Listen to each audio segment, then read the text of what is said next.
Okay, so at the top of the line, 3/16 going downhill. Drops about 140 feet down to the tank. Got good gradient, maybe 10%, 13%. And we're at a high vacuum. Okay, we're at 27 and a half reading on the gauge. So if we're getting that kind of vacuum, there's not a leak within a long ways of this gauge. That we know. Any kind of leak in that vacuum would drop.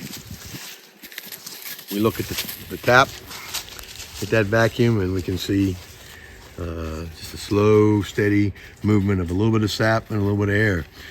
Got to remember that there is air in the trees that comes out, but at that high vacuum, a bubble that's this yay big at 1 inch is going to be 27 times bigger at 27 inches of vacuum. Okay. And then if we come down that tap and we look at what the line looks like, the main line,